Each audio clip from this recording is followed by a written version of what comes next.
Well, when it comes to critical infrastructure, as you say, the problem is actually the classical problem between IT and OT. Operational technologies, they do follow a different set of priorities as we do in IT.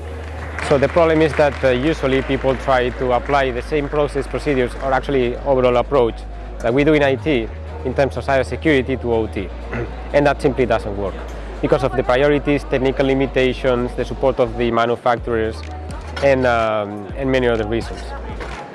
The good news is that over the years, finally, OT-specific cybersecurity profiles are now becoming much common, and those actually know how to approach the cybersecurity problem for complex OT environments. So I would say that this was the problem, it still remains the problem, but we are now closer to a solution.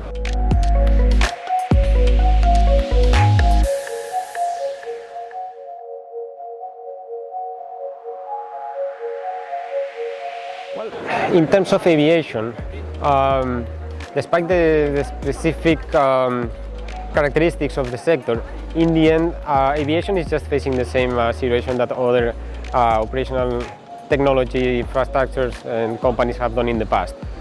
It's an OT environment that now has evolved and now needs to face cyber threats, and that's it. So all the stakeholders in the industry need to catch up, and they are already doing. OEMs, manufacturers, operators, regulatory bodies, governments, and even the users. So the approach needs to be pretty much similar. We need to raise the awareness, that's already done. We need to improve the expertise, that's going to be a challenge. But the main problem that was to create awareness and in the need for cybersecurity to be addressed by the industry as a whole, that's already achieved.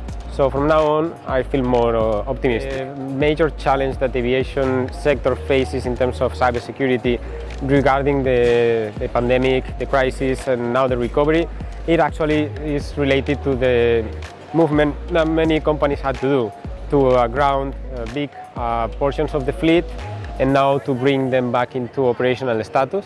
That, while retaining a solid cybersecurity posture, is the major, I would say, concern for the industry. I haven't noticed any specific increase in neither the amount or complexity of cyber attacks in the industry.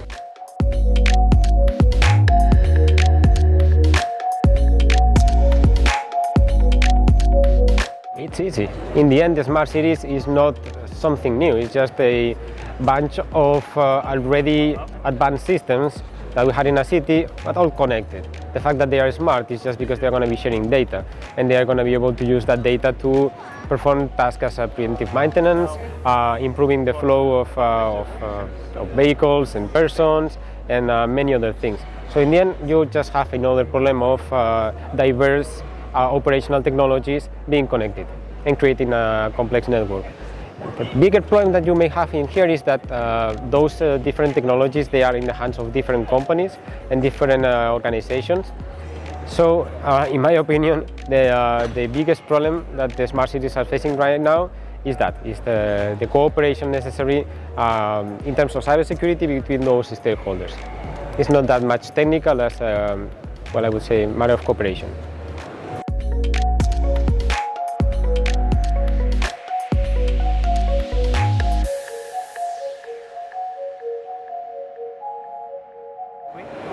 That would be ideal, but when we're talking about OT environment, things like, for example, industrial control systems, building management systems, transportation networks, the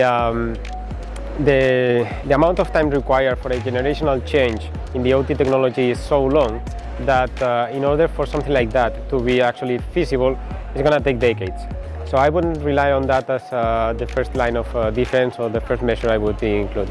On the long term, yes, of course, and I'm pretty sure by then it's going to already be there, but no, you cannot drive the cybersecurity of OT in such a small detail right now.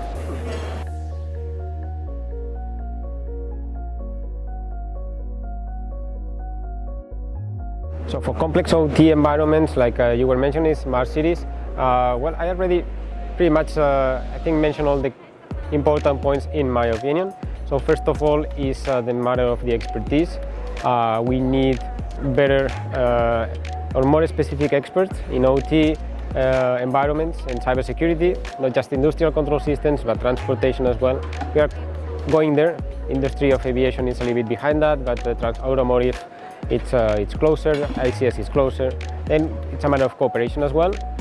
You need all the stakeholders to cooperate and properly share, agree on the responsibilities and share the information.